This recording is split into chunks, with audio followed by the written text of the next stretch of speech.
I don't play them. Hello all and welcome to Proudland, where it is all a proud and 3.52K of me. I'm your host Roland, sitting here on my comfy chair, digitally speaking with my good friend Proud. How are you? Another one of those feeling sounds, another one of those kind that of explains it all. Yeah, I feel like if you just make that sound yourself and try to get into the mind of a Greg Jennings. My first name is Greg, my last name is not Jennings, but that's a reference to a clip of someone playing Madden. You'll kind of get where I'm coming from. You really didn't need to say good. You just needed to go, ha. And that was enough. That's usually. I'm a sound maker. What can I say? You do make sounds all the time, and you're a funny interrupter, is what you are. You don't interrupter, and No, you're not a rude interrupter. I feel like, or an ignorant interrupter. There are people that are ignorant to the fact that they interrupt. There are people that are rude when they interrupt, and then there are people that interrupt for like the comedic effect of interrupting. Yeah.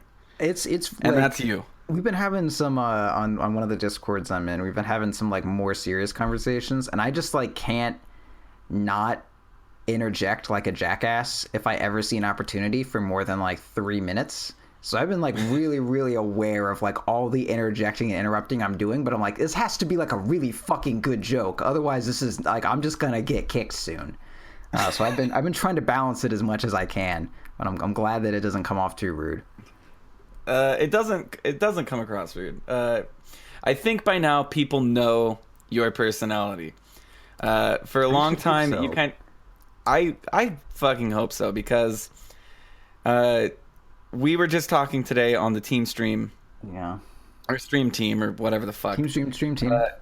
About how Grouty dies as much as I miss jokes from you, and that like I am completely ignorant to the fact that you're like saying something that, like, for instance, the implication. I have seen that episode of Always Sunny in Philadelphia where they buy the boat and it's the implication of being on a boat. Yeah. But I know there was an episode where you just kept saying it and I was like, well, we're gonna move on from whatever I don't pick it up well. I really don't. I'm not able to like decipher your humor sometimes. And for the longest time I was like, when you first started recording with us, I had no idea. You just thought it was fucking weird? No, I didn't think you were weird. I thought you were an asshole, but I still liked you a lot. Like I'm okay with assholes. That's standard. Like, you're not wrong. It's not an insane thing to think. It's the risk I run. I was just like, this guy is like a total asshole, but he knows his shit and he's smart, definitely smart. And that's the thing is, I just today went back to the team stream thing. Yeah, you have some people issues were with stoked.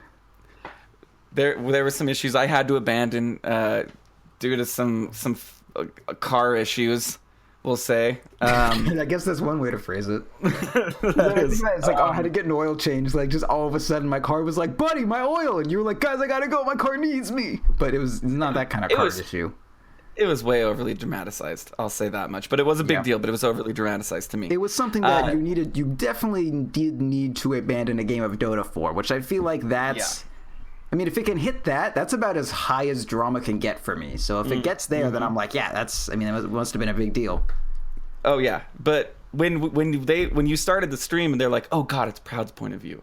Yeah, well, that's people were excited, and I know you always take this like I'm the best, blah. But really, you're a humble person. You're a humble person. Yeah, well, you joke sometimes where you're like, I'm the best, blah. And that's probably a joke that just goes right over my head. Yeah, when I say that, it's totally joking. Like, never made a mistake in my life. Believe it or not, that's not true. I'm made out of mistakes. I cry. And in my mind, I'm like, no, he doesn't make a mistake. And there was a moment today where I got like, totally like, you threw all the blame on me because I blunk in with you. Which, whatever. I guess I could have blunk in and saved you, and you're probably that wasn't. I didn't put all the blame on you. I was just like trying to do a thing, and just everything went wrong. And as the captain, part of my job is to also be like, don't do that. But part of my issue was that I was like thinking about you and what you should be doing, and then like there was an error, and I was like, I have to press Q now, and then I didn't, and I died, and I was like, God, okay, you were talking to me when if you were focused, you would have just probably spun. I probably would have been thinking about it a little more. But either way, like that's not your fault. Like it's I definitely didn't mince words. I was like, yo, I fucked up. I'm fucking dead. Yeah. But to my point, people think you're intelligent. I hear it all the time in Discord that usually when they find one defense of the patients .p discord.gg/.p. The only Discord anyone needs. The only one you need. And usually what I get is it's rare to find somebody who is 5K and as articulate as you are. That was the one that I got most recently. I love Proud. Do you think he'd do coaching? Do you think he'd do this? I love how articulate he is. Yo, I do coaching, 15 an hour or more if you have a lot of money and want to support me, or less if you have no money but still want coaching. And I wanted to get into that because off mic, I really haven't asked you any questions. I know you were taking some sort of linguistic class or linguistics or something. Yeah. Do you feel like where does this articulation come from? Where does your I've your been raid eloquence leading come from? 40-year-olds since I was 13 in World of Warcraft, and then I had to raid lead my real life friends, which was way harder when I was like 17. And then we got US top 30th. Sorry, say again. You attribute video games to your well-spoken? Yeah, absolutely. I'm a decent public speaker, just like in general. I like, in like 5th grade or whatever, I like ran for class president and shit, or it was vice president. I don't want to get too big for my britches here on talking about my public speaking credentials from 5th grade, but I was vice president of the students in 5th grade. Slow down. You can deflate that ego a little bit. Yeah, we don't need to go back that far. It needs a little bit more than like a tire pump to get this thing going. But I don't know. I like talking, and then also playing. Yeah, like a lot of my video game stuff. Like I attribute basically all of my self-confidence to World of Warcraft. Like that game raised me. And I did a lot of like raid leading, and I did competitive arena and stuff.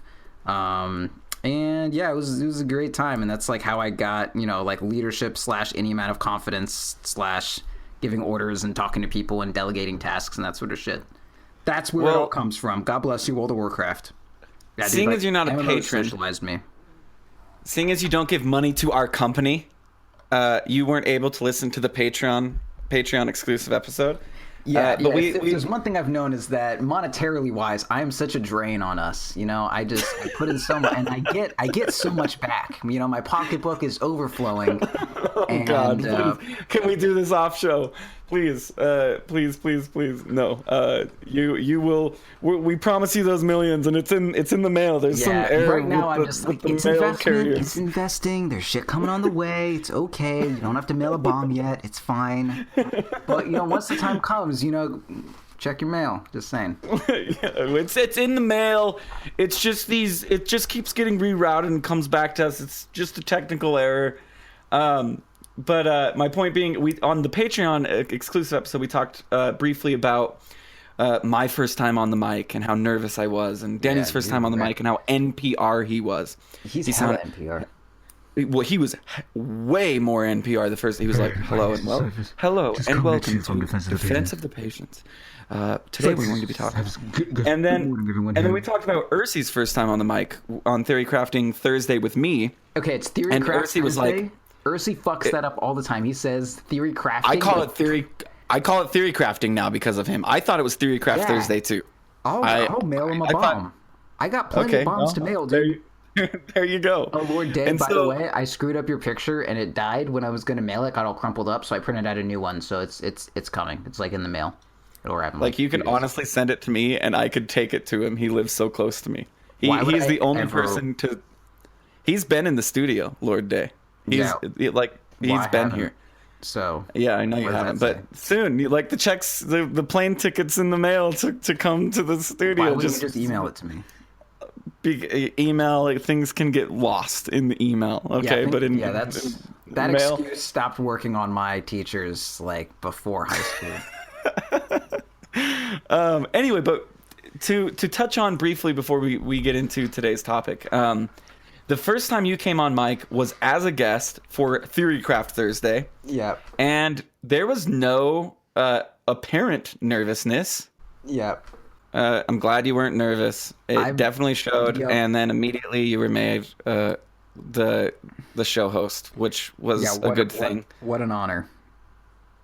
Hey, I thought it was cool, man. I mean, because I didn't want to be on that show anymore because I could hear it in Sam's voice or Ursi's voice that he was like, oh, like I don't want to be on that show with Sam either. Like, well, I mean, I could tell Sam didn't want to be on a show with me. It wasn't a matter of me not wanting to be on the show.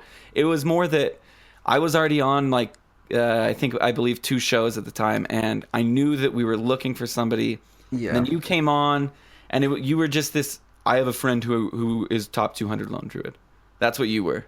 That's all. I didn't know your name. I just top 100, but whatever. You were just always this guy that I know is top 200 lone druid. And then you came on the show. You did great. Whatever. You're a good public speaker. Anyway, into our topic today. Yep. Our topic today is something that I've always looked for the secret to, which come to find out, there may be some broad strokes in here. There may be some advice that can be given, but I do not believe that there is some perfect way to capture this. But I do feel... You don't think... maybe Viper, but we haven't even gotten into the topic. It is MMR brackets and how to climb. Okay. On a previous episode, I believe the Friday episode with Denny, I mentioned that most of our listeners are anywhere from 0 to 3K. I would say about 90%, maybe 95% of the people that listen to Defense of the Patients are between 0 and 3,000 MMR. And do I have data to back that? No. That is a complete assumption that I'm making. I mean, that's like majority of Dota players are in that range. So yeah, not quite 95% or whatever, but I would say probably pretty close to at least 80% are from 0 to 3,000 MMR. And so back in my starting days of Dota, which believe it or not, I've been playing Dota a very long time, and I still don't have a ton to show for it except for all the money I've spent on cosmetics. Right. I always wanted to know what I should do, how I should do it. And I asked a bunch of people of higher MMR than me how to do this, and I always got different advice. Never cross the river. Never stun someone unless you can kill someone. But stunning is great. That's like the best thing you can do.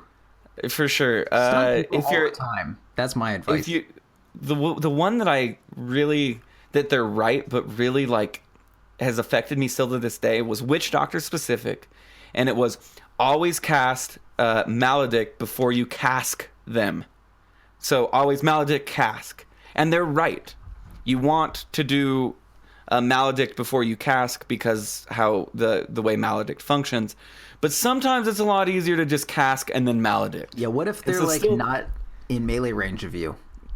Exactly. And so still to this day, and this was a higher MMR player that told me this, still to this day I second guess myself on Witch Doctor when I'm throwing a cask and Maledict is available, where it's like, oh god, I just threw the cask and I didn't Maledict first.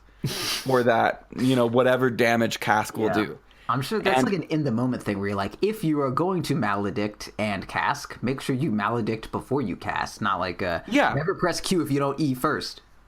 But it was presented in such a way, and I was so new to the game, and new to Witch Doctor, that even to this day I am like confined by that rule.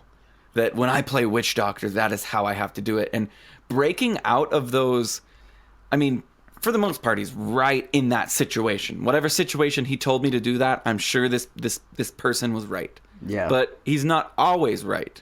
Cask has a super long range, and I'm sure there have been times I've hesitated to cask where a kill could have happened because I wasn't in range to Maledict them. Anyway, this is just an example of me searching for a way to climb.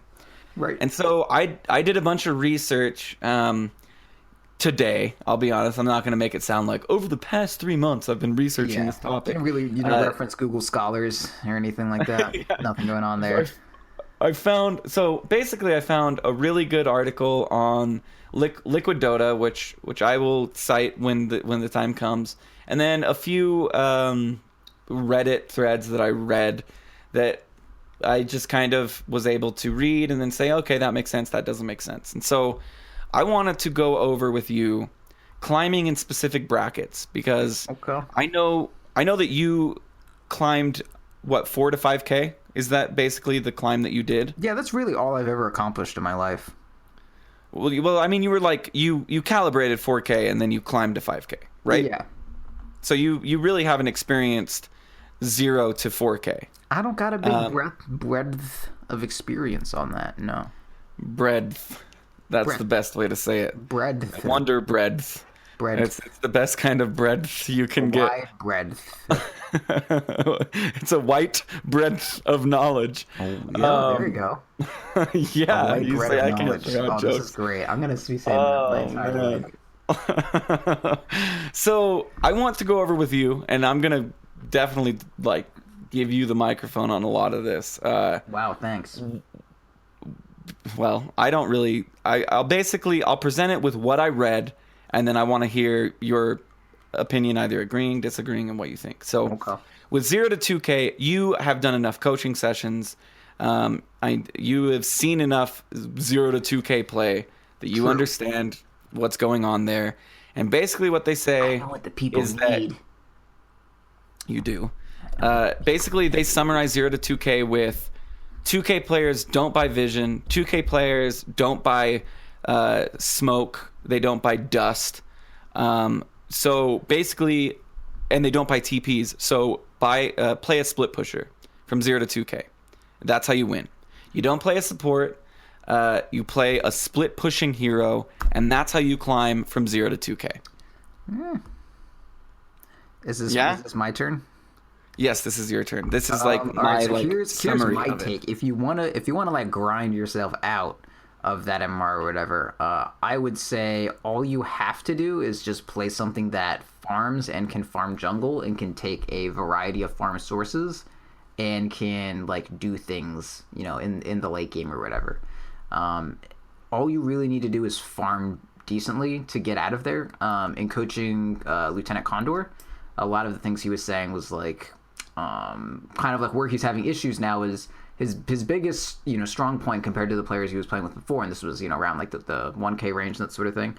It was like, well, I can farm decently, and now as I'm getting up there, now I'm meeting other people who can actually farm. But like his key to getting out of there was like all you had to do was just learn how to farm half decently, like learn how to take a wave of creeps, learn how to walk into the jungle when he's done with that, and then find somewhere else where there's farm, and then eventually you win because you have items and they don't. So I'd say like at the way low end, all you got to do is just know how to get farm. I think for up to 2K that works also like pretty great. But I won't deny that kind of taking advantage of lower skill players like not being able to deal well with these kind of like, I want to call them like these like binary absolutes. Like if you have the easiest example is an invisibility character. If they have vision, they can deal with you. If they don't, they can do absolutely fucking nothing, and you can abuse the shit out of them. And that's just binary. Do they have dust? If no, you win. Same thing with a lot of split pushing heroes. Like if they don't have the ability to catch you, if they don't have a setup primed response to catch a Slark that is hitting a tower, like if you have a Slark hitting a tower and then fucking Storm like blinks on you, and then you get the tower like down, and then you see him coming, and I'm gonna press R and then TP, and Storm's like, well, I don't have an AoE stun, can't do anything about it, and then that happens like 5 times, and they still don't bring their Sand King over because their Sand King is like jungling his Blink Dagger at 23 minutes. That's another kind of like binary thing. So I think saying like split pushing is good, but I would mostly just emphasize, because like I don't want to play like a Shadow Blade Jakiro that like liquid fires a tower and then walks away. Like that's not fucking helping anyone. You want something that can do shit late game, has like a kind of binary state where like if this one thing is true, they have no way to handle me. And things like Slark starts snowballing, they don't have a good counter to a Slark or something. Like Slark is a great hero to just terrorize that kind of game. A Lycan is a pretty classic example. If you watch the old video, Wolves Have No Armor, I think is what it's called. Like that is the most inspirational video anyone has ever made. And if that video does not make you want to play Lycan, it's the best. It's just fucking Microsoft Sans telling you how to play Lycanthrope, and it's great. Yeah, and like Nature's Prophet kind of, but Nature's Prophet sucks. Don't play Prophet. Weaver's good. Invis also split pushing. I don't think Anti-Mage is that great because that can just that can just go south real quick. Yeah, I don't think that's terrible advice. I would say mostly focus on you need a hero that can like do some amount of scaling and do some farming. You need to make sure you know how to farm. And like if you do want to get out of 2K, like if a 5K player was in 2K, all they would need to do is just like farm efficiently and they would get out. That's what I kind of like to think of whenever you say like, oh, what do I have to do to get out of this bracket? The answer isn't like, what do I have to do? It's more like, if I deserve to get out of this bracket, like which one of my many skills that I possess because I deserve to get out of this bracket, do I need to focus on? Like which one of my skills is most exploitable in this bracket? And for the 2K bracket, it's like putting players in situations that you can't just like, walk through with your eyes closed and come out ahead. So like, they need invis or something, which makes sense because they just said eyes closed. Or rather, they need invis detection, or they need a lot of lockdown, or they need to like stop you from farming or something like that, or they need to build a silver edge. Like if you're a bristleback or something, like hey, maybe they just won't build silver edge because they're just fucking dumb. Shit like that. Not dumb. I'm not. I mean, this is a learning show. It's not dumb. Ignorant has a bad connotation too, but as a 0-2K player, experienced. There we go. They're just not experienced. Yeah, not experienced. Not knowing what a silver edge can do. Everyone knows I'm joking when I say that, but just for the sake of being as kind as possible, like if you don't know how to build silver edge, you're not fucking dumb. You just don't know. Just not experienced in the world of Dota 2. So I want to bring up another point for 0-2K because this is a point that I didn't read today, but I'm sure has been brought up before. But I'm new to Dota. I just created an account today, and my buddy's 2K. We'll say I have a 2K buddy that he's like, dude, this game is awesome. You should play it with me. And I log in, I create an account, and what is the first thing that my 2K buddy is going to tell me to play? Crystal Maiden. And 2K buddy doesn't know what they're talking about. Yeah, a support, right? Crystal Maiden, Lich, something like that. So basically everything you have just said contradicts what my 2K buddy is telling me to do. So I'm stuck, right? At this point? Well, I would say what my words were how to get out of 2K, not to play as a 2K player. I don't want to play as a 2K player. I want to climb. My intention is I'm good at video games. All right, so you just started Dota, and now you want to climb. I just started Dota. I want to get better progressively. I know that I pretend I started at 0. Here's the fact of the matter, though. When telling someone to play Lich, you're not telling them to play Lich to climb. You're telling them to play Lich to get a sense of how to play Dota 2, so they don't have to worry too hard about what their character can do and what to do on their character, and they're more focused on like what is going on in this game of Dota 2. So like if you do really want to climb, there's different things that you should do, but like. I mean, learning how to play Dota is a very different experience from climbing. Like, yes, it is. So when do the training wheels come off? And by training wheels, I mean like Lich and Crystal Maiden, as you know. Once a hero once you see a hero blink and you don't like immediately clench your butthole and like run screaming, then I think you have a slight idea of what's going on. Like when you don't, when every situation you find yourself in, you're not like, what is that?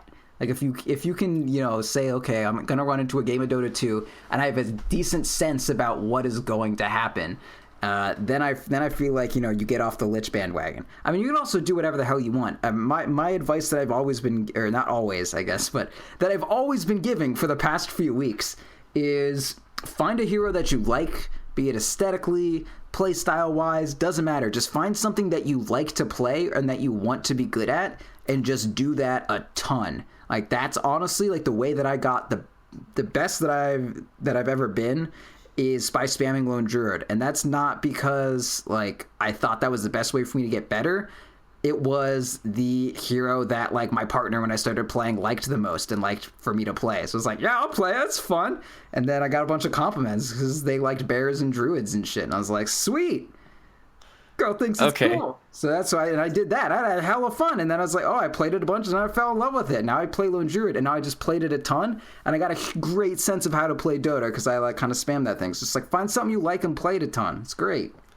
For sure, but so we have two different schools of thought that have kind of happened here, which is learn how to farm really well, or play a hero that you love and play it a ton and be the best at that hero. And so I like Elder Titan. I'm going to play Elder Titan. I'm going to play him, and now I've played him 100 times. Do you think that playing Elder Titan 100 times is going to be as good for that player who wants to climb, who wants to become a better player, whereas like 50 games of Slark?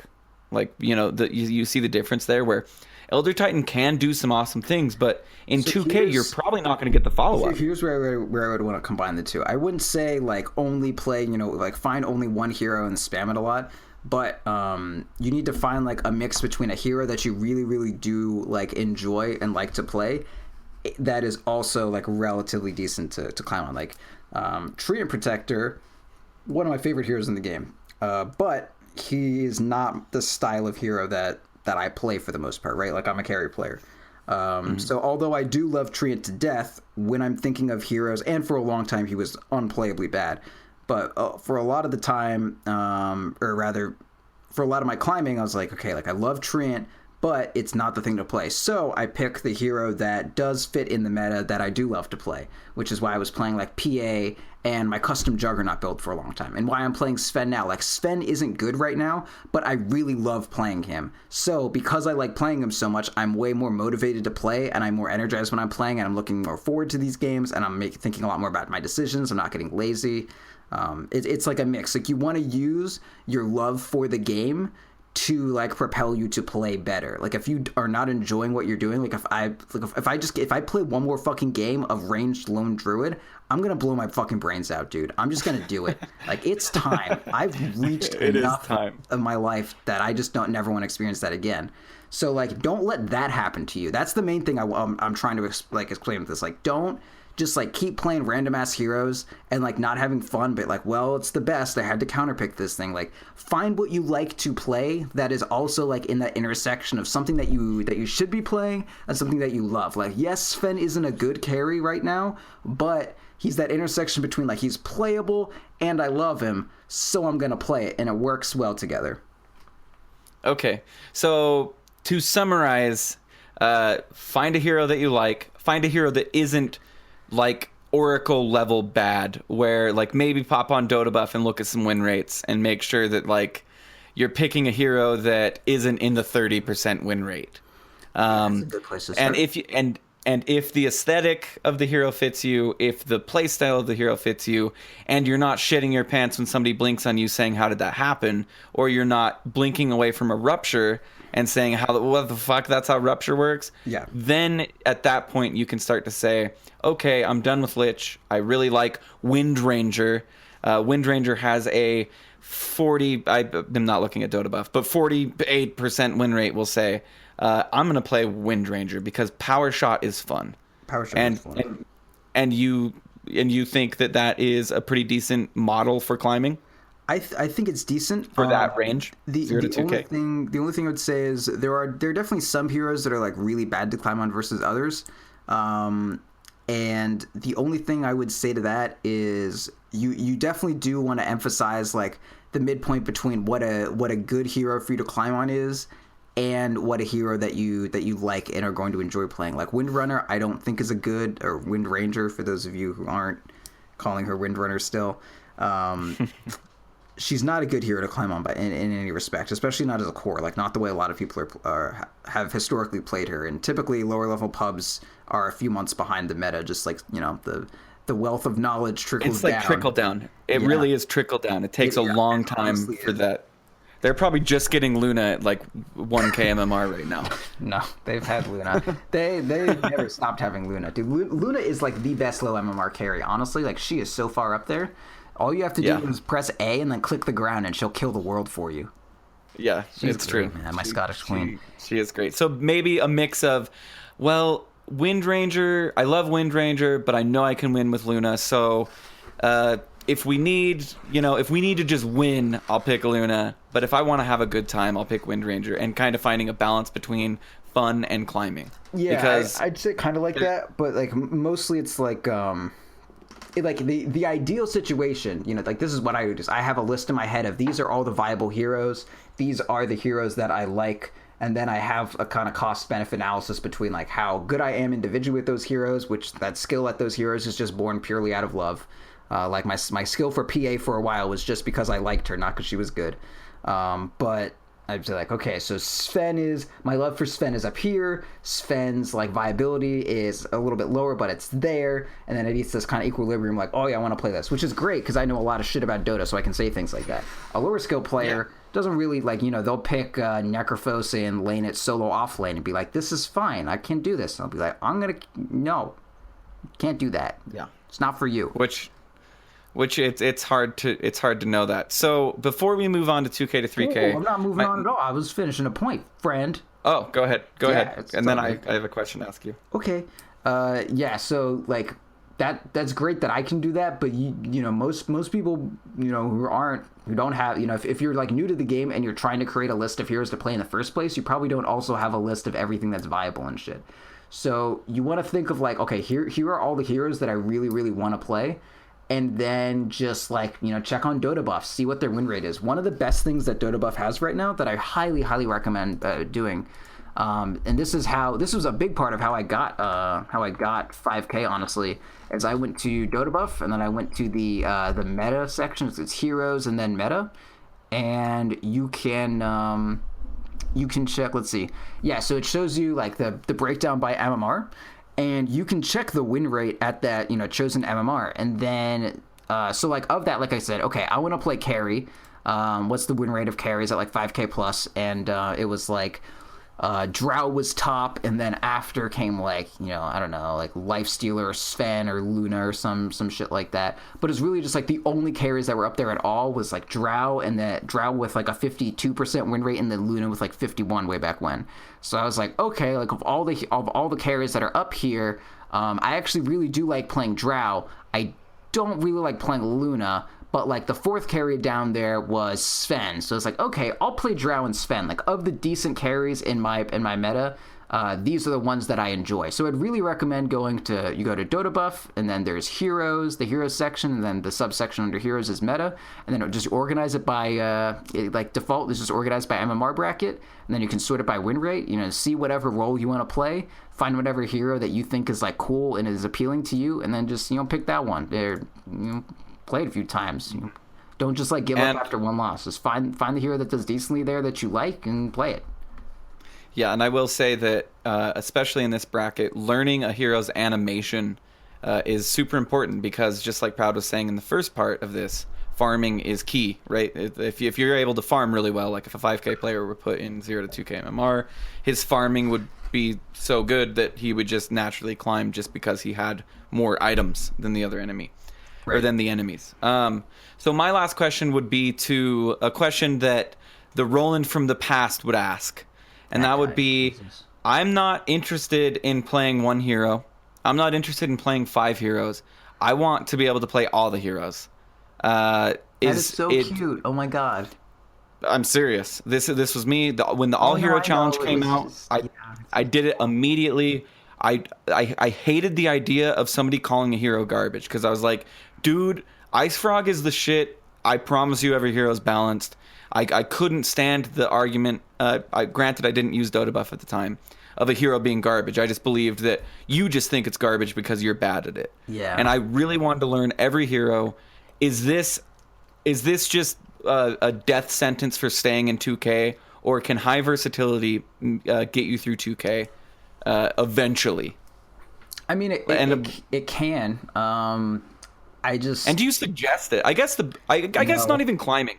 My idea. So what I kept saying to Wazoo and Cyphus, which were the 2 people that I played with when I was doing this, and they were like, "Dude, you need to find a role." They didn't even tell me you need to find heroes to play. They said you need to find a role, whether it's mid, because jungle was a role-ish, and especially in 0 to 2K, it was like definitely a role. They're like, we don't care if you jungle, we don't care if you mid, we don't care if you offlane, safe lane, support. It doesn't matter. Just pick a role. And I was like, fuck that. I want to know all of them. Is this just a terrible mindset to get in, or is this good? Because I feel like I know a lot about a lot of heroes because of me doing this. I don't do this anymore, but I can hop on pretty much any hero and know exactly how their skills work, have some practice with their animation, know what their power spikes are to a certain degree. Like, I'm kind of thankful for it. I think that discussion is kind of divorced from climbing, because I'm definitely gonna, without a doubt, say that doing that is not gonna help you climb in any respect. Or rather, doing that is not the action of climbing. That is not what you do when you are climbing. Doing that may help you to climb later. I definitely don't think that's inaccurate to say. That is certainly possible that it helps you climb, and I would say, I mean, any time spent Dota is time, or any time spent Dota, any time that is spent playing Dota. Dude, Dota is just like every part of speech possible, honestly. You can be Dota-ing. I'm Dota right now. I don't fucking care. It's great. Dota is a beautiful word. Anyway, any time spent Dota is going to help you get good Dota, right? Like, that's just a fact. So, and knowing how heroes work, and you know, the classic thing is, oh, you suck against this hero, we'll play it 5 times and you'll know how to beat it. And then someone obviously replies like, well, I learned that I'm bad at microing Meepo. Thank you for wasting 5 hours. But outside of examples like Meepo and stuff, it is nice to play a hero and be like, oh, okay, this is how that works. Oh, hey, turns out that, you know, there are counters to Slark. Turns out that I shouldn't actually just play I don't know, Vengeful Spirit every game I see a Slark, and instead I should play Disruptor and Lion and shit.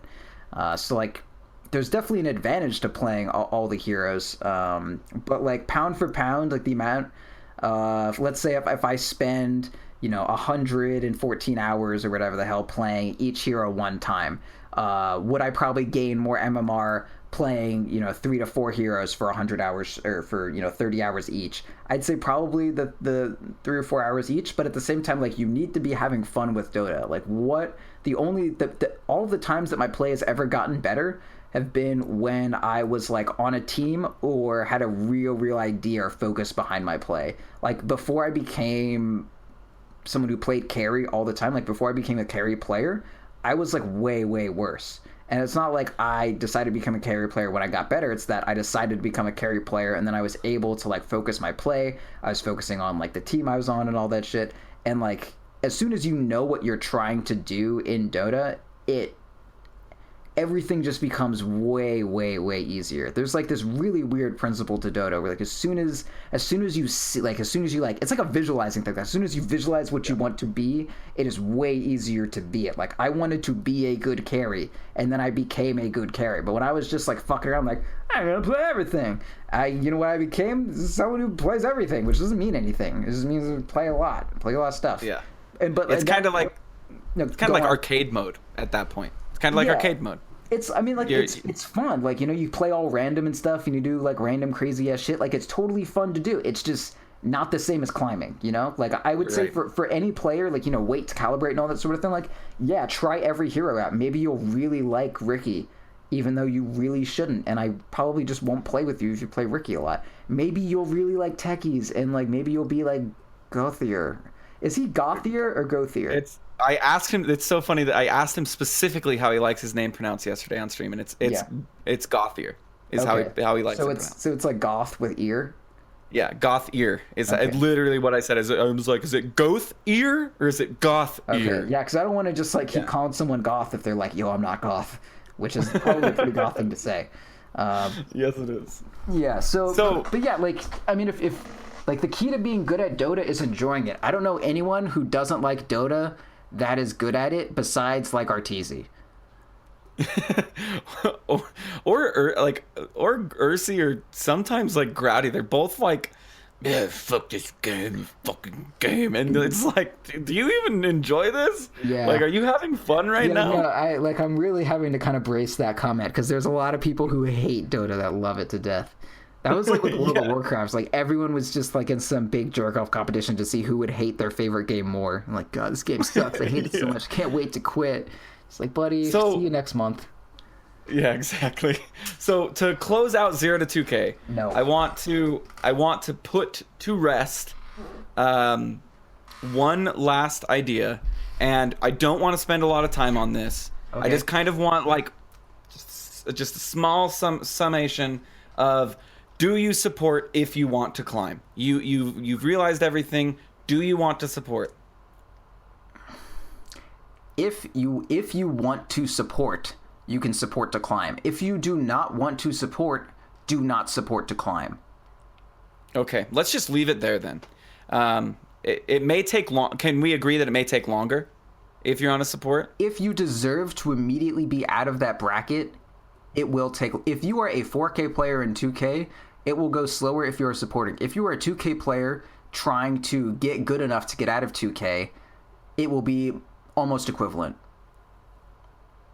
That's interesting. Okay, I like that explanation. If you are trying to get better, play what you were trying to get better at. That is as simple as it can get. I like that. I like that a lot. I really do. And it's just true. Okay. And that's why I say play heroes that you like, because that's what you're going to be doing. Like, you're not going to be playing heroes you don't like. That's just not going to happen. I've seen some sick Banes. I've seen some sick Crystal Maidens, and I'm sure that they were playing Crystal Maiden at 2K, and now they're 3.5K. Yeah, I'm sure they were playing Bane at 2K, and now they're 3.5K. I played with this guy who picked Void offlane. We had a 3-core lineup with a Void in this patch, and the whole time I was like, please don't pick Void. Is there another offlane you can play? And he's like, dude, just trust me. I'm going to play this Void, and it's going to be great. And it was a bad pick. I was like, can you play Slider, please? And he was like, no, I'm going to pick Void. And I was like, okay, good luck. Like, I really hope that you prove me wrong. Like, I'm looking forward to this. And he stomped it. I was like, amazing, dude. Commended. You are an incredible Void player. I'm sorry I doubted you. And he was like, yeah, no, I'm really good at Void. It's all good. And then the next game, I had another Void offlane, and they were terrible. They were honestly, it was like a Treads... Like probably Vlad's. Force staff. No, couldn't even afford the. It was dying way too much for there to even be 3 seconds of Vlad's being active on the team. Just Treads, Force staff, because they just needed the chrono and they couldn't even afford a blink. Just Treads, Force staff, Void. Maybe a wand if they were lucky, and probably 3 expired raindrops. And that was like, okay, this is why I tell people not to pick Void in this fucking meta. Anyway. But yeah, okay, so play what you like. Play what you like and get good at what you like. Like you will climb as you get better if you're playing things that you like, as long as they're at least slightly viable. And to check if things are slightly viable, dotabuff.com/heroes/meta. Sort by MMR. You're good. Yeah, and I'm glad that we took a lot of time emphasizing on 0 to 2K, because this is statistically where I think most players are, and that is some solid ass advice where basically... It's advice that they want to hear. It's advice that I would have wanted to hear. Not just like that linear, pick a core, get good at the core, and you'll climb.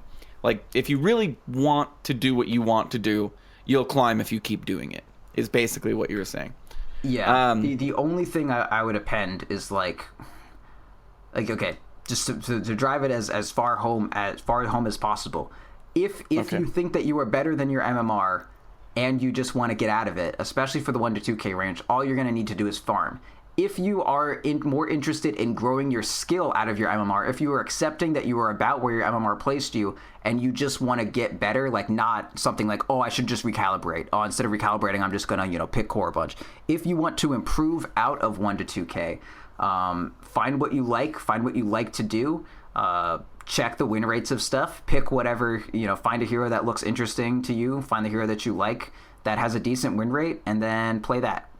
And that's what it is. Do what you want to do what you want to get better at.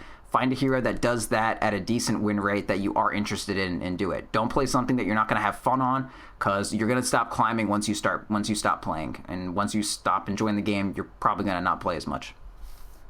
I absolutely agree. So 2K to 3K, this is coming from me. Okay. The most amount of games that I have played, and I'll just let you kind of do this for 20 minutes. Yeah, for sure. Well, I'm gonna summarize what I believe the issues are in 2K to 3K. Then I want to hear what you think about 2K to 3K and how to get out of it. Okay. So for the majority of my ranked games, I was sitting somewhere between 2,000 and 2,200, and I was one of the people who, I feel like this is a common theme in Dota. I felt like I was better than my MMR, and I absolutely wasn't. And the big realization for me was I was too static of a player. It didn't matter what I played, whether it was mid, whether it was safe lane, whether it was a support, whether it was a jungler. I wouldn't move. I mean, you can even look at like the heat maps of these games that I played. I would stay in the same region. If I was jungling, I would stay in jungle for 20 minutes. If I was safe laning, I would stay in safe lane for 20 minutes. If I was midding, I wouldn't leave mid ever. And I was also bad at last hitting mechanically. So 2K, you get to the point where mechanically you're all right. You know how to last hit. You know the goal of last hitting. You are doing some dumb things like diving towers, chasing kills, being out of position, maybe not itemizing correctly. Yeah, some real. But for the most part, over there.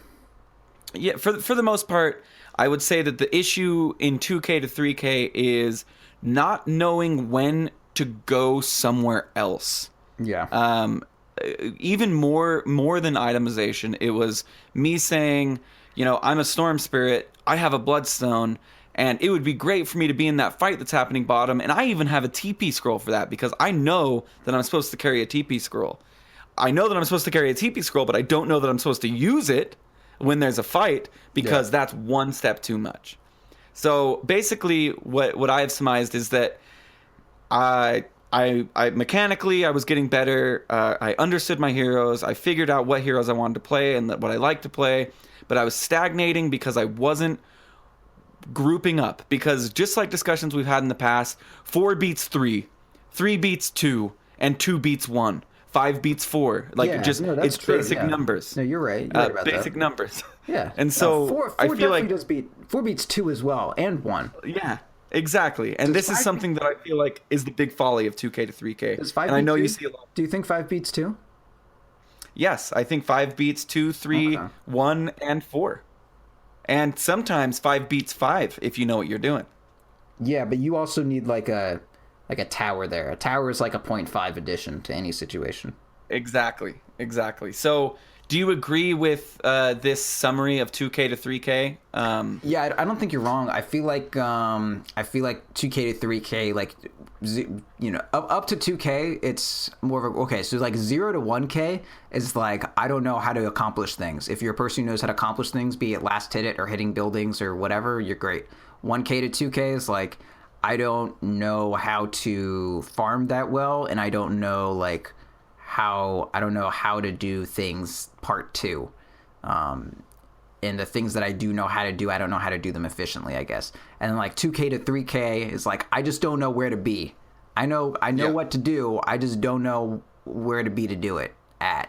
I don't know how to get into a position where I do it. And then 3 to 4K is just like I'm just not very good. I'm trying, but god damn it, I'm just not very good. And then 4K to 5K is like I don't even want to get into that. Well, we may have to do a part 2 for those higher MMRs because there's a lot to glean from 3 to 4K. Just to help Jordan Hansen out a little bit or something. Well, help me out, honestly. Yeah. I think he is 4K, but who knows how many times Destro's won him games. So, anyway, that can be saved for later. So 2K to 3K, do you have any additions to what I had to say about I think 2K's what's going on there? Most of the people that I've been like helping, at least like friends from the past, because I don't really have friends anymore. I've just kind of culled all of them. But most of my friends who are playing Dota or have in the past or whatever, who are in that range, it was like they would like have these like flashes where they just did like really well, and then they would lose it all of a sudden. And the main thing that I identified that was going wrong for them is a mix of not taking the game seriously, because I feel like once you get to 2 to 3K is when you have enough knowledge that you know what should be done, but you have no idea how to do it. But it's just the fact that you know what should be done, and you have your own insight from your own perspective on why you can't accomplish what needs to be done. But you see your teammates, and they like 4 facts out of a million, and they also know 4 facts out of a million. But you guys just know 4 different facts from each other, so they just look like they're just pants on head stupid. And you seem like you really know these 4 fucking things that are gonna help you win every goddamn game. So it's really easy to get demotivated and stop caring about the games as much and just feel like everyone you're playing with is stupid and you're really good and you're trying to do things right. And like honestly, the main thing I'd say to climb from 2 to 3K is to just like keep the most level head possible, because like that's when you start knowing how to play and you start noticing how no one knows how to play. Yeah.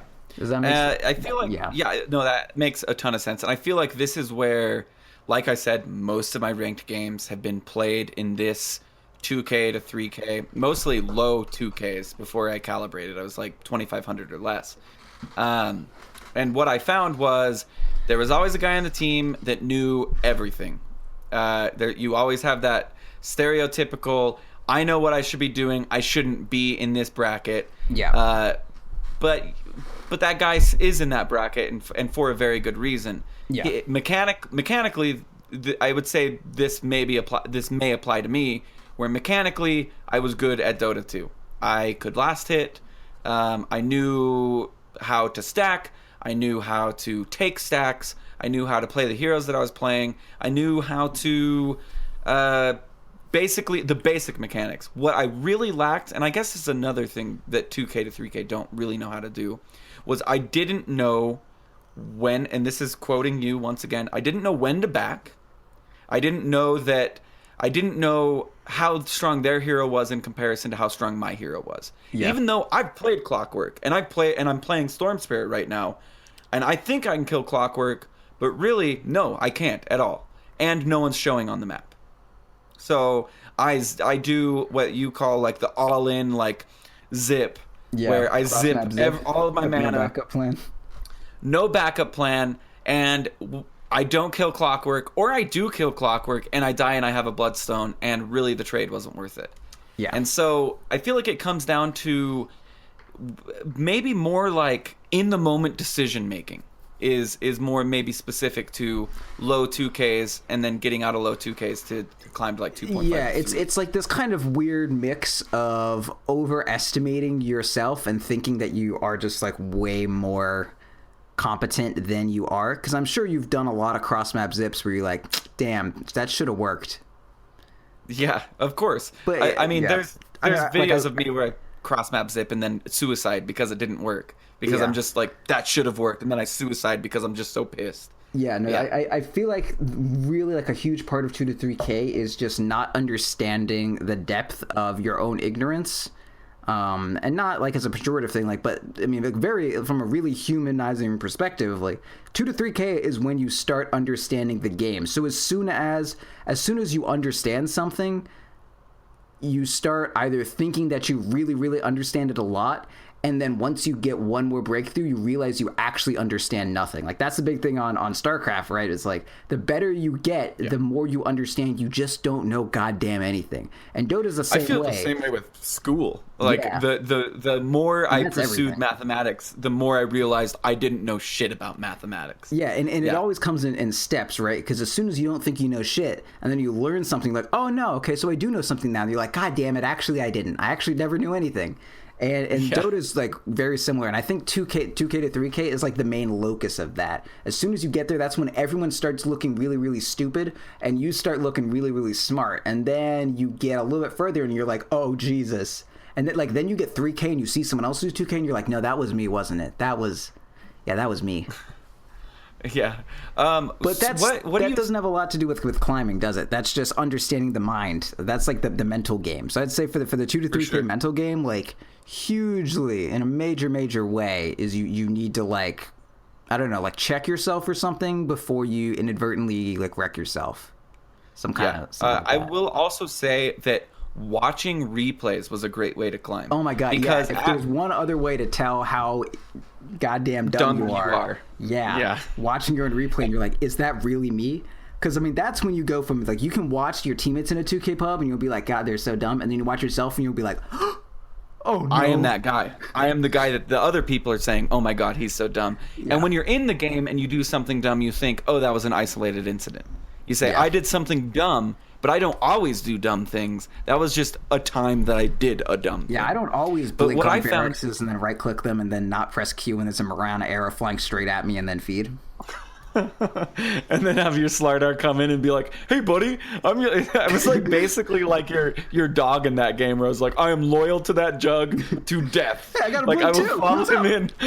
Yeah. I'm like, Hey, dude, how you doing? Spin, get out! Oh, God, where's my spin? But Yeah, that was so so I good. started watching my replays, and when you realize that you are dumb, it really makes you want to not be dumb anymore. Yeah. When you have that realization, when you can let go of your own ego, and it's really easy to let go of your own ego when you're watching yourself play and watching how dumb you from 2 to 3K, the ego death by Roland Mc kill your Josh ego. Roland. Serious. I will say kill like it. I had been playing Dota for 2 years. I play with people like you and Ursi and a bunch of people that were better than me. Oh, these guys are noobs. I'm just stuck here. It's the trench. No, I just kept calling every single time I had a bad play an isolated incident in my mind. Nope, I knew that was wrong. I knew that was bad, but I don't do that all the time. And when you realize, no, you do that all the time, and you're dumb. That's when you're in a game and you have that in the back of your mind of all those replays you watched. You think, am I about to do another dumb thing? And then you say, yeah, you're about to do another dumb thing. And then you say, I shouldn't do that, huh? And then you say, yeah, you shouldn't do that. And then you don't, and you do it better. Let's dial it back again. Okay, or dial it back a Okay. bit rather. So we've identified that a big part of 2K is one, the mental aspect, and two, the mental aspect kind of ties into one of the big issues is that you overestimate yourself or you don't look at your own plays very critically, but you now do have the ability to actually understand what is a good and what is a bad play.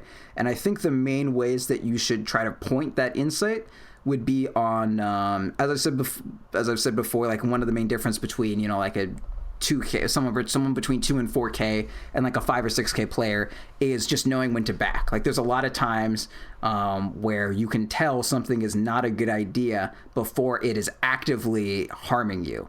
For instance, like there was so today, I don't know if okay, you were there. It was when Grouty was playing Clockwork, and he was like up in some trees in bumfuck nowhere, like inside of their base, like in their trees, and he just died randomly. And I was like, why were you slightly outside, and he didn't realize that Coddle with Ags. He was on high ground, Doesn't slightly matter. outside. None of these words matter. Yep. So yeah, he was somewhere that was like very interesting, but it didn't really. Anyway, so he was in a place.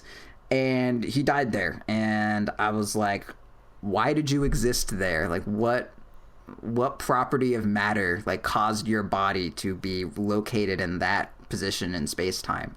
And he was like, well, I thought we were gonna like do something. And I was like, none of that matters. Like, why would you? So it wasn't really a question of whether or not like being there would have been good for the one play that he thought that was like going to be interesting in making. It was just a question of like, is the risk reward for positioning yourself there, is that ever going to be in your favor? And the answer for stuff like it's that stuff like sitting behind a tier 2 that is obviously going to die, and maybe you can delay it by 1 second by throwing a nuke at a creep wave or something, but for the most part you're just sitting behind a tower that is going to die, and they are not afraid of that tower because they are killing it, and people are not often afraid of dead things, so they're just going to kill you the second they notice you are there. I was gonna say people aren't afraid of the things they're killing, but actually most of the time people are killing things because they're afraid. Whoa, human moment. Anyway, but yeah, so like that's essentially between like a lot of the things that I see people do is the risk reward for what you're doing in your favor. If you were to stop yourself and pause the game and like walk away from your computer, walk back 10 minutes, look at that and say like, hey, is this a good thing for someone to be doing? And your answer would be no. That's like that's very telling. It's really important to be able to like pull yourself back and be like, if I was watching this in a replay, would I be like, what the hell is this person doing? Because that's a very important kind of take to give on yourself. You know what I mean? Like a lot of the times I feel like Roland, this very much applies to you. Like if I were to stop you in a lot of things that you're doing and I was like, is this a smart thing you're about to do? A lot of the times you would say no. Yeah, if you were Dota God and you could just be like in a pub, pause everything, and like everybody freezes except you and me, and you're all of a sudden Morpheus, and you're like, Roland, you just blunk in after me. What are you hoping to accomplish here? And I'd be like, well, I'm gonna hit the range racks with you. And it's like, well, how are you gonna escape?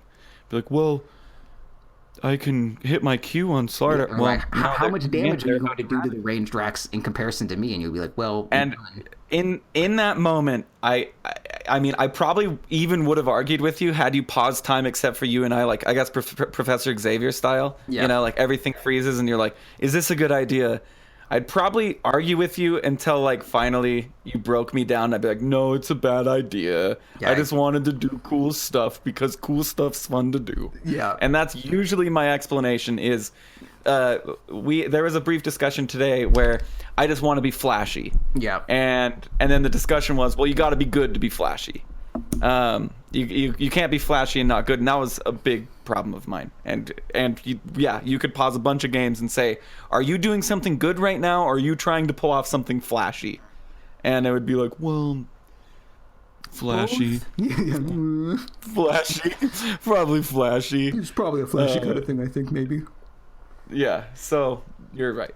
Yeah, so it's right. a big thing is like knowing when to back, and understanding that most really negative experiences you have in a Dota game are when you're doing like real good and then you're not, and then everything goes wrong. And what normally comes in front of that is something that's known as a throw. And what a throw is when someone is doing real good, but they don't back when they really ought to back. And most of the time it's obvious. And most of the time I will say you recognize that you're doing something wrong, but it's like it's gambling. You immediately take a situation that shouldn't be a gamble and you turn it into one.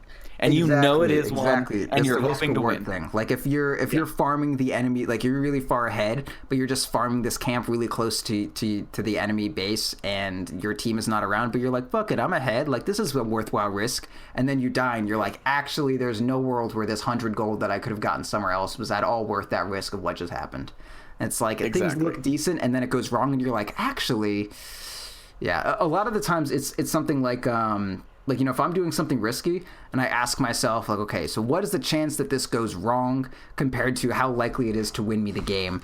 And it's normally, you know, like I'll say whatever. And then if I look back and I say, like, okay, if you were in this situation 10 more times, how many, like, do you think that you would get caught? And I'd normally be like, well, yeah, probably like once out of 10 I probably would have gotten caught.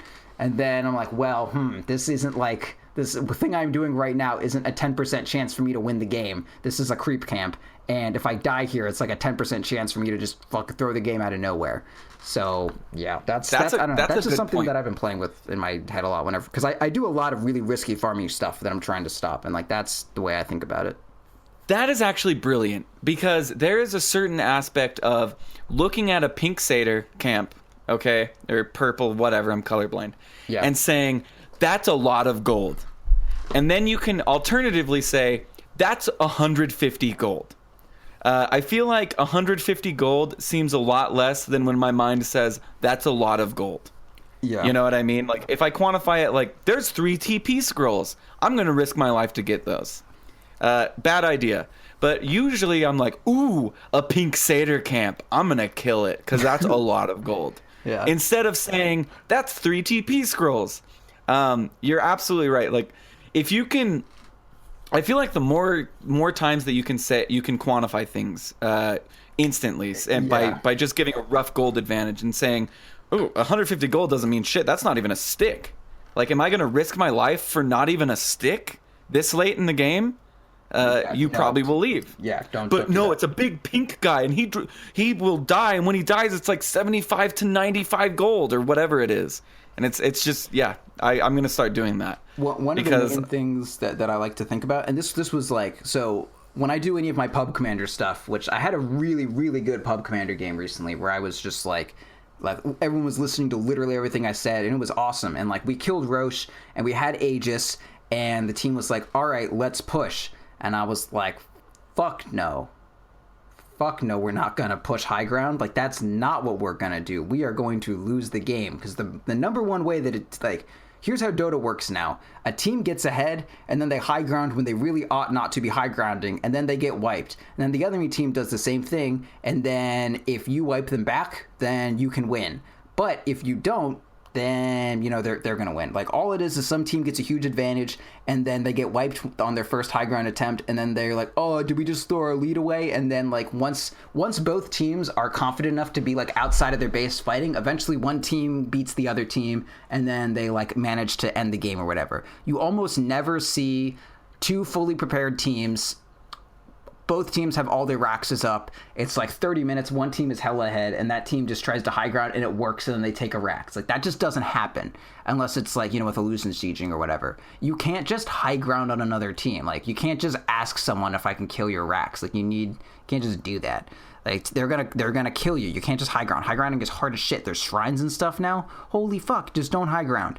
And like that was the risk. Like, we could high ground, but that's a huge risk, and it's just not gonna work. So I said, all right, let's not high ground. Instead, let's do literally nothing besides farm, and then like use our smokes on cooldown until we catch someone, and then we're gonna kill a tier 3 tower, and then if the other person's gonna respawn soon, we're gonna get that fuck back. We're not gonna risk anything. We're just gonna get a tier 3 tower, and then we're gonna get the shrines, and then we're gonna look for another pick, and then we're gonna look for we're gonna wait for the next Roche, then we're gonna get another pick, and then we're gonna Rax. We're not just gonna like, oh, we have Aegis, let's Rax. Like, don't, like, if you're ahead, don't do stupid shit. Like, there was some, like, if you're ahead, don't get behind, basically, is what you're saying. Just don't give yourself, because it's so, like, okay, so don't put yourself in a position where the enemy team has like a relatively equal chance of winning a fight as you do, and as soon as you high ground, you turn like a 70-30 advantage into like 40-60 in their favor. It's just not, it's not a good time. Especially if they have like, ultimates or whatever that they can use it all. Every single game I play, and it's just so maddening that no one else is like remotely aware of this shit, but every single game I play is like, we try to do, like, we're doing well, one team high grounds, they get wiped, the other team then tries to high ground, they get wiped, both teams are even, someone loses a fight in front of their base, not high grounding, just in front of their base, then a Rax gets taken, and then a team actually has an advantage. But like, there's almost no reality unless you're just wildly ahead of someone. Like, your Sven has a heart at 30 minutes and he's actually just unfucking killable, or AM is 6 slotted at 25 minutes, some shit like that. Unless you're that far ahead, it is impossible to just straight up high ground on someone. Like, you can't just walk up into someone's high ground and kill them. It's not how Dota works. I couldn't agree more. And think about getting a lead for like getting a lead from 0 to 30 minutes is really hard to do. You have to win your lanes, you have to rotate well, you have to get certain picks, you have to take good fights. But throwing that first 30-minute lead can happen in 1 minute of trying to take high ground. One fight, and that's a really good point. Where everyone just gets caught in something as easy as like, oh, hey, we all got Nyx stunned, and then Disruptor ultied on top. Whoops, we lose. Like, that's just how it happens. And that's 30 minutes of your support's zoning, of you getting good last hits, of you itemizing correctly, of your supports rotating correctly, of the mid winning. Like, that is 30 minutes of hard work literally thrown away in a minute. And that's how fickle the game gets later. To make everything worse, the amount of gold that you just gave away, the enemy team is now going to be building items that are relevant to what you have. Like, they're going to build counters to what you have, and the items that you have are not going to be the counters to the new things that your opponents just picked up. Exactly. Like, it's just not a good situation. You just gave them tempo, is what it would be called in chess. Like, you just lost tempo, and they have it, and now you have to regain tempo. So essentially, you're not ahead anymore. Maybe you have more gold, but they have your gold doesn't matter if their items counter yours. Or your gold matters less. The way this applies to 2-3K is there are a lot of risks that you can take in Dota. Even at, like my bracket or whatever, there are so many people who do not even remotely understand when to take what risks. The biggest thing that I could emphasize to 2K to 3K is let your opponents throw. If you have a big advantage and the only thing you can do is high ground, high grounding is not an avenue for your opponents to throw. High grounding is an avenue for you to throw. When you are hella behind, here's what you say to your teammate. Well, maybe we can wipe them when they try to high ground. That's what they are saying as soon as you have that huge advantage and you kill Roche. Maybe we'll wipe them when they high ground. Don't do, like, that's their plan A. Plan A is what you are about to do, high ground, and then they wipe you. Don't do that. You need to just like chill, wait for their carrier to get anxious and, you know, farm somewhere stupid. They go for the pink satyr. It's 150 gold. I don't know. I really want to get that camp. And then you kill them and then you high ground. It's not 150 Yeah, gold. It's a lot of. It's just a lot in a general sense. There's just many gold There's no pieces. quantification. It's just a lot. Yeah, it's just a lot of gold. And you know what you need to win Dota? A lot of gold. So ergo, get that goddamn pink boy. So you want to give your opponents like the avenues to throw. They do not understand what is dumb and what is smart. You probably don't have the best idea either, but you do know that getting back is never going to be a terrible idea. So like play relatively safe. Put yourself in a position like, I don't know, put your goddamn baseball mitt up and then just be like, all right, they're going to throw and I'm going to catch it. Like that's what you want to do. You need to just be ready for them to just do dumb stuff. They're going to do dumb stuff. And they'll get anxious. Yeah. They will get anxious, especially if you take Roche and you don't take high ground. They will probably leave their base before your Aegis is up. Yeah. Like if you don't just immediately high ground, they'll probably be like, this is weird. Let's leave base then. And like instead of instead of waiting for you to feed. Proud.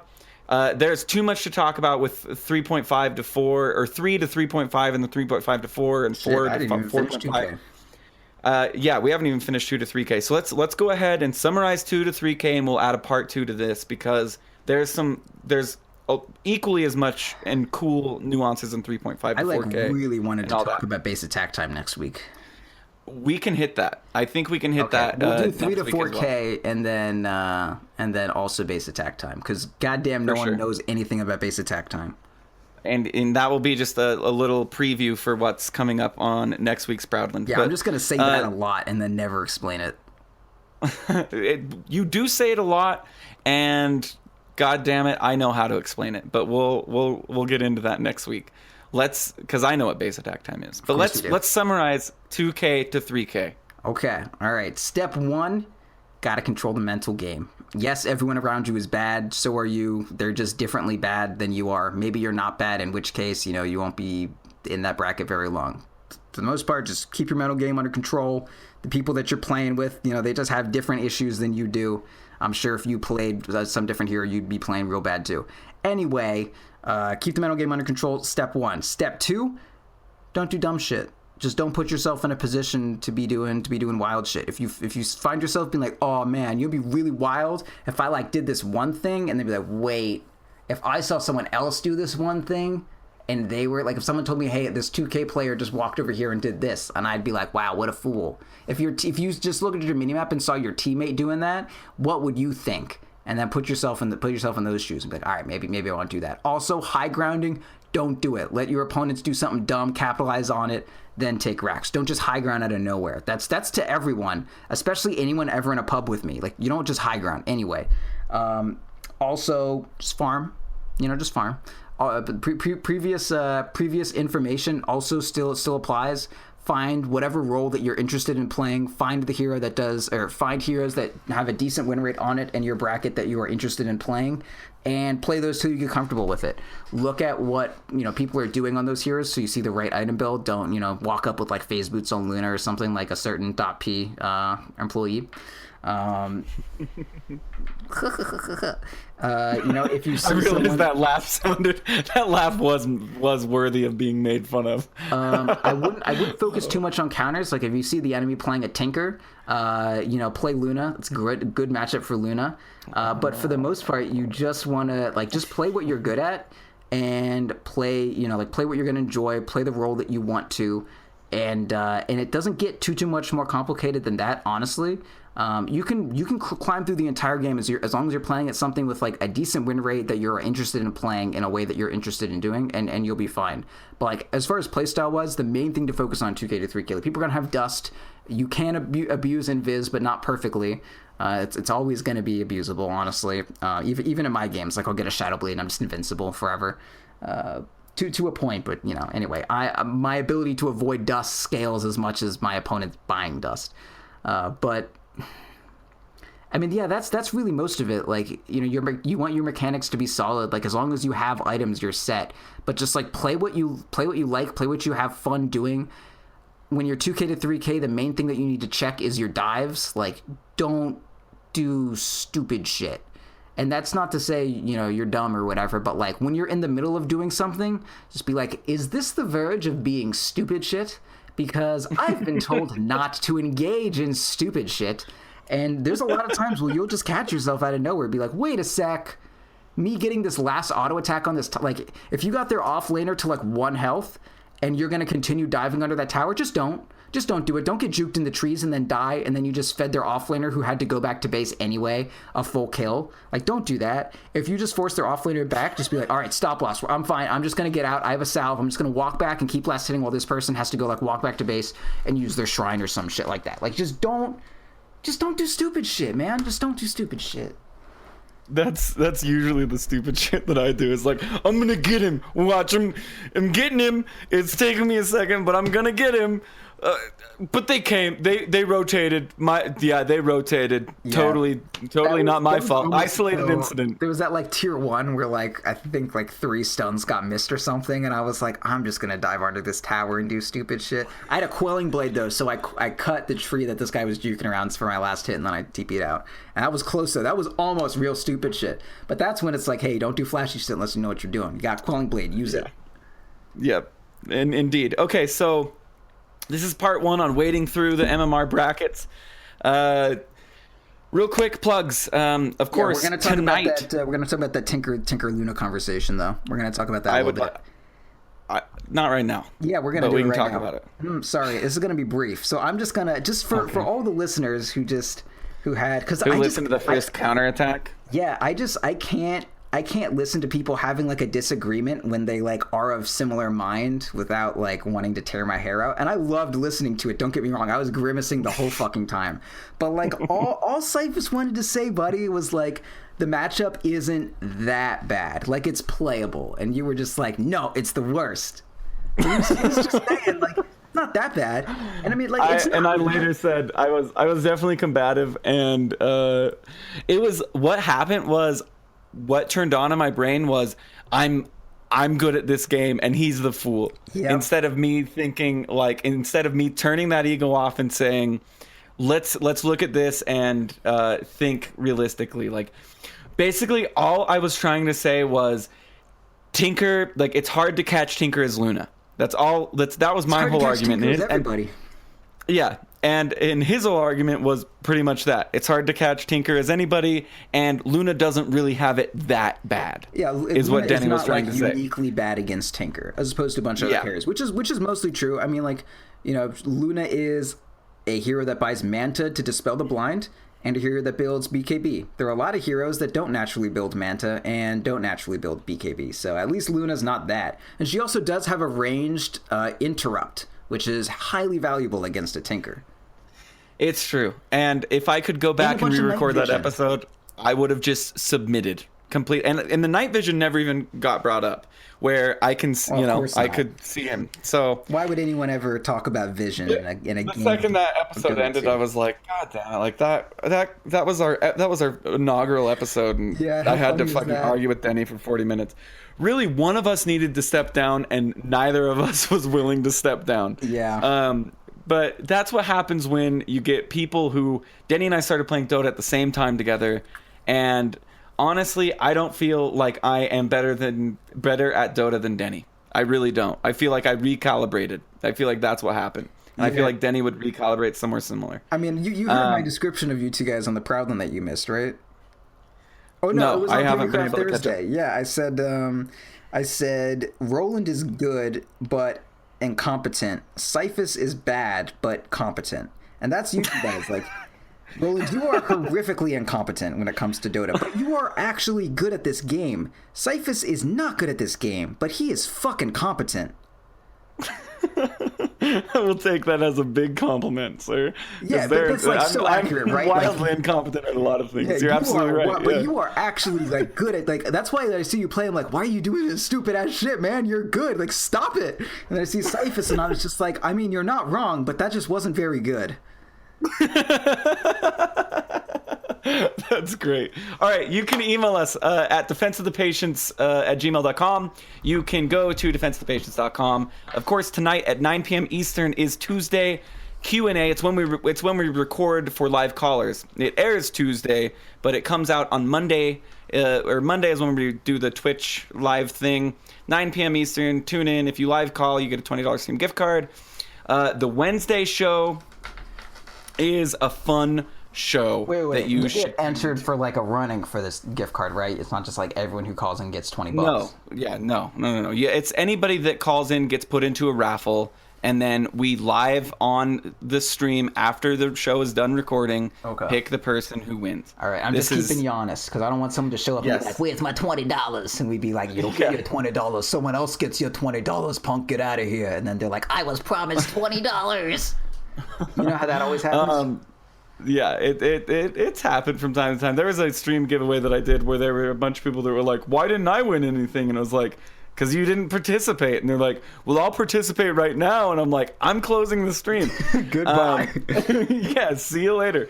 Also, Wednesday, Android comes on for a one-on-one interview with Cyphus. She's cool. I interviewed her once, but then cool. They deleted my interview because you guys are idiots. I don't know. I haven't listened to it, but it's already been recorded. And it's a new show idea that we're going to run with. Where every Wednesday, Denny's going to do an interview with somebody in the community, not just the .p community, but the Dota 2 community at large, where we're just going to kind of get backstory on people, give you a little bit of Denny will give you a little bit of insight into their lives, how they got to where they are, the Malastrix episode. I know you guys have interviewed him a lot, but I hadn't actually heard him, and man, I love that. He's accent. Funny. Yeah, dude. I love the accent. Funny. He's a really funny guy. I've hung out with him 3 times now in person, and he's exactly as he sounds on mic as who he is in person. Yeah. The first time he made it to the States, he had to get his appendix removed, and he left the hospital to come to TI5 just after having his appendix removed. Yeah. From traveling abroad. It was hilarious. Of course, Patreon. Awesome. Thank you guys. We are going to be putting it up on the schedule when we do our $500 reward because we got it, which is going to be a 6-hour stream with all of us. We just need to get everybody's schedules together, and we're going to do our 6-hour stream. And then, of course, write in ideas for our $1,000 goal. We just want ideas from people. We're about to hit it because you guys are awesome. Yeah. And thank you guys for listening to Defense of the Patients, most of all. We really appreciate it a ton. So, Proud, without anything else to be said, here I am once a week trying to close this show. Okay. Should I make a noise on how I feel about closing the show? No. Don't say, hey, keep it together, man. Hey, you gotta be strong for both of us, Roland. Thank you for listening to the